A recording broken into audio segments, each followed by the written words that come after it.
యేసు రక్తమే క్షమించమని మొరపెడుతుంది.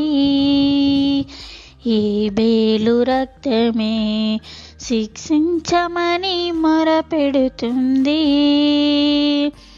అతులైన నీతిమంతుల ఈ రక్తమంతా ప్రతిదండన చెయ్యాలని కోరుతుంటే, ఎవరి రక్తమో శ్రేష్టమైనది, ఎవరి రక్తమో క్షమించమన్నది. యేసు రక్తమే ఈ భువిలో శత్రువులనైనా క్షమించమని అడుగుతుంది. ప్రతి మనుషుల ప్రతి పాపాన్ని కడుగుతుంది.